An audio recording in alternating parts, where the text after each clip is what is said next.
Well, I just this is more like the one that I can say Danny Boyle has the touch to me. I don't know. This is one Okay. I go. He got the touch.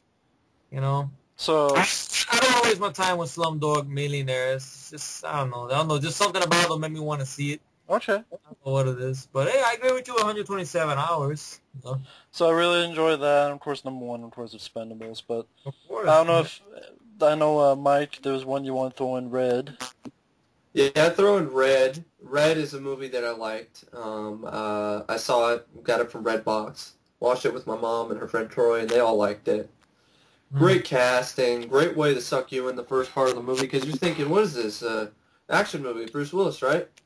And the opening is like, what is this, a romantic comedy with Bruce Willis? Like he's calling some chick up, you know, on a telemarketer just to talk to her, and you're like, what? And then the action kicks in, and it's just ultimate badass moment here, where he's in his bathrobe and he kicks the shit out of a bunch of these assassins, all while in his bathrobe. So, I mean, and it's just a great characters. You got, Morgan Freeman playing a horny old guy, which is totally opposite of what he usually does.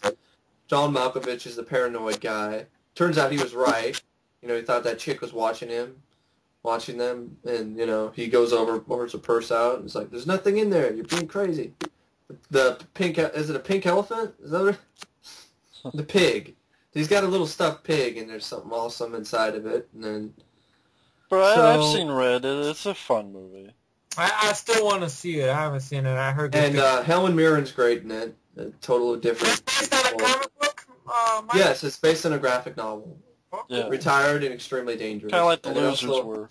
And I actually liked who was the FBI agent guy? That was Carl Urban, right? Carl I like Urban. Carl Urban. I actually liked him in this one. And I he's don't think gonna he's be the next good Joseph. for Dread 3D. Yeah, the but new Just we'll Dread. get, we'll get onto that soon enough. But I liked Red. Another film I liked was Tron Legacy because I saw it in the theater. Good experience. It's the last movies I saw in the theater. When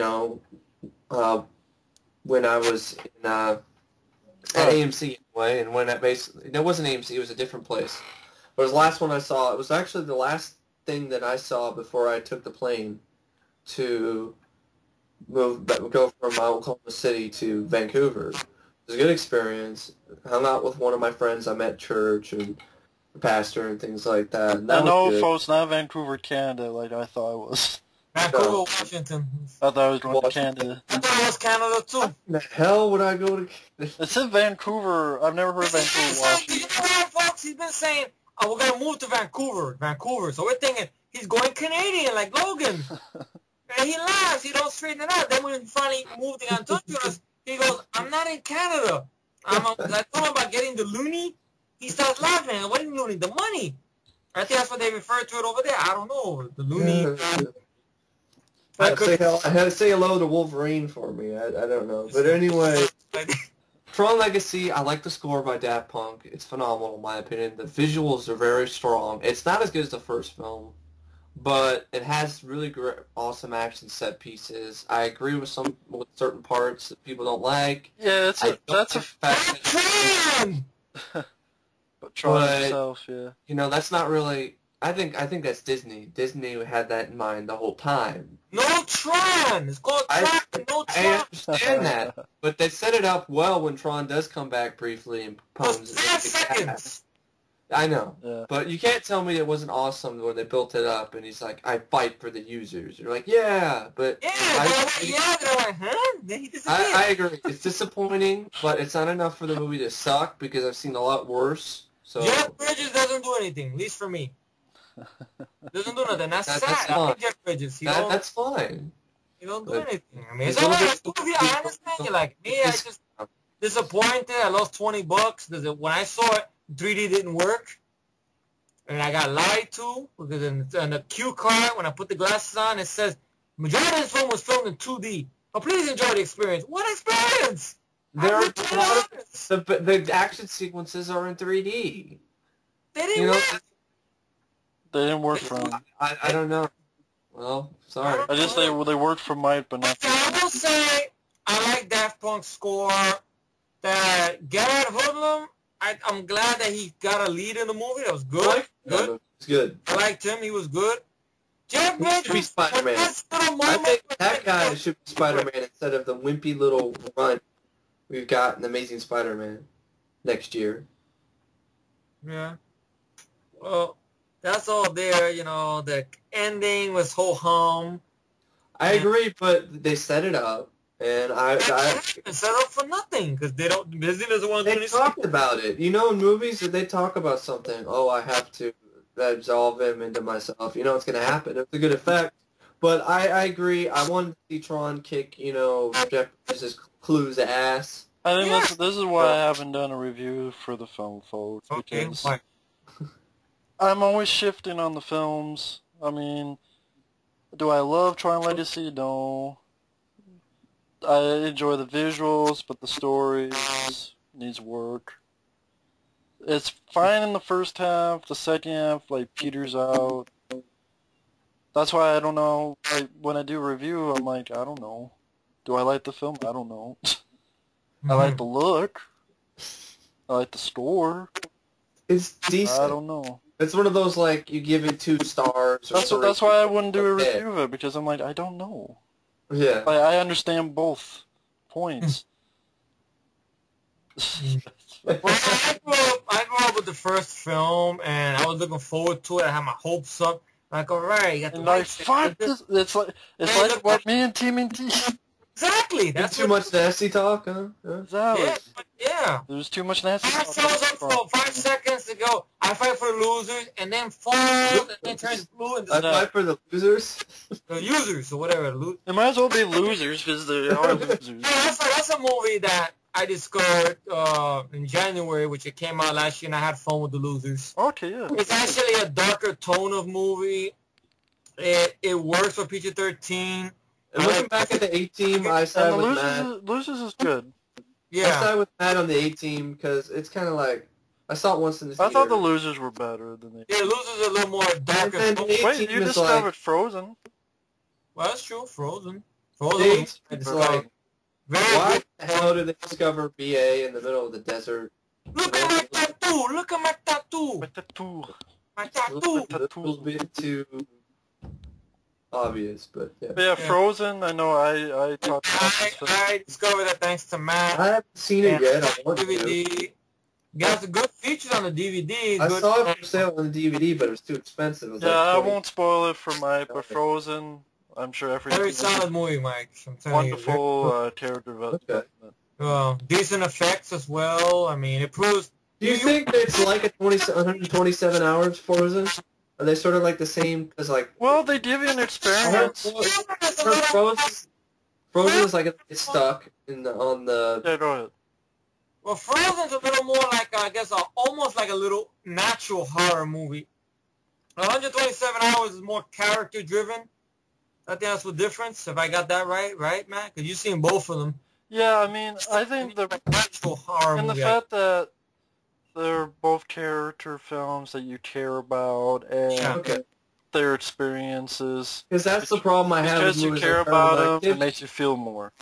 You don't care about these characters in Paranormal Activity or most of the horror films. But in Frozen, 127 hours, it shows what happens when you get characters you care about. Yeah. Okay. It makes the horror better.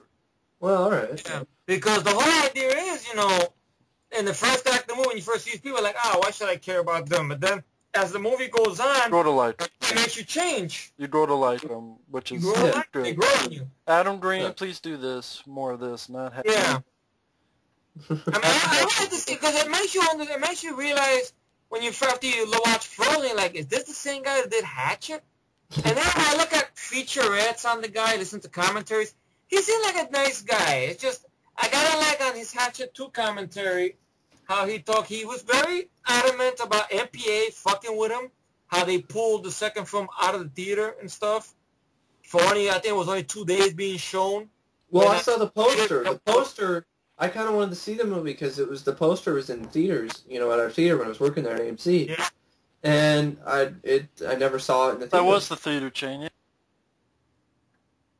What happened? Huh? That was the theater chain that fucked up AMC. Yeah. They can go fuck themselves then. I already want to tell them to go fuck themselves. They fucked me over. By the way, if anybody's watching this that's in the AMC area, don't. I mean, if you could go to competition, please do so, because they're a bunch of a-holes that don't give a fuck about their employees. Sorry. All right. But Okay. I just thought I had to throw that out there, because every time I hear that, it just pisses me off. All right. But even more so, I did not know that they're the ones that took Frozen out. No, Why else would you put Hatchet 2. Hatchet 2 they took out. Hatchet 2 was the one. Hatchet 2 is the one that got... Frozen wasn't there either. I saw the poster and it never showed up in the theater. It was an independent movie, I think, Frozen, right? Wasn't Frozen independent? Yeah, but if you saw in the theater poster, then it should have shown on there. But if they did, then they were there. But you hear the backstory about that, how that movie got pulled, Hatchet 2, and how in the same theater they had Saw 3D there. And they complained, oh, it was very violent, but we want Saw 3Ds there. So Adam Green had a good argument there. Yeah. Yeah. But then on the half-life commentary that got me a little weary is when he cracks down hard, being very gung-ho about pirating and people downloading stuff off the net. But, I mean, I understand. I understand that you're supposed to go to a theater, and by you putting your money in the theater, they can make more. If you want us to go to the theater, Hollywood, lower the ticket prices. Don't make me pay $15 to see a movie in 3D, or just $8-9. They're going to blame the economy for that, Mike. You know that. They're going to say, but the economy, that's why the prices go up. You know why the reason the economy's so tough? Because you're making it hard on us. Like, the economy's hard as enough as it is. Why don't you lower the ticket prices? I guarantee you, if Hollywood lowers the ticket prices, they'll see a spike in people going to see movies. Well, I guarantee it. They're going off their whole stupid tirade about, business, it's proven fact that if we raise the ticket prices, we make more money. Why did you have one of the lowest years financially wise in movie history last year? Because of Netflix and Redbox and all that stuff. And you're also charging up the ass, and people would rather just go to Netflix or Redbox or download movies at the internet. And plus, the reason they do it is because sometimes these movies are not available everywhere to find. Yeah. That's what's sad about it. It's not, they're hard to find these movies. I'm fine with the ones that are on VHS. I mean, people do VHS rips or some Laserdisc rip from some movie from Japanese. Print or it's not in the US. I mean, what am I supposed to do? I mean, I would like to see Warner Brothers release a good version of Creepshow. But since they're not going to, I might as well just get the documentary that's on the DVD in Europe somewhere else.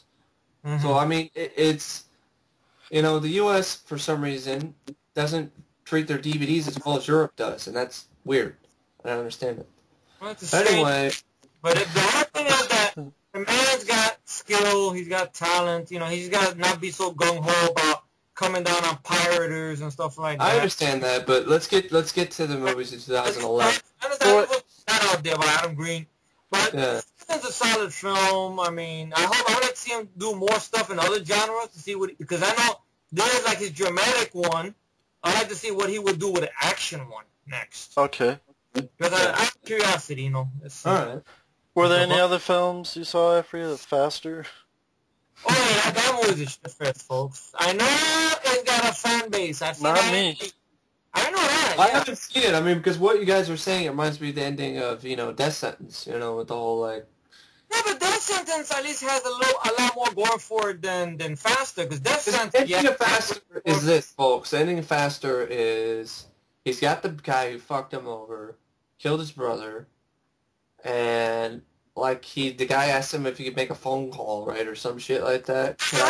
There's one scene... I call my kids. No, that's not the ending. That's not the ending, no. There's one scene where he got into a fight with this guy, one of the guys that murdered his brother, with an ice pick. And you think it's going to be an all-out brawl, and the fight lasts 3 seconds. He stabs the big motherfucker with the ice pick. He's on the floor, he's bleeding. Big motherfucker. And he goes, look, please, I'm dying. Look, see this phone? Call my son up and slides the phone to the Rock. And the man looks at the phone while the guy dies. And what does the Rock do? He does it.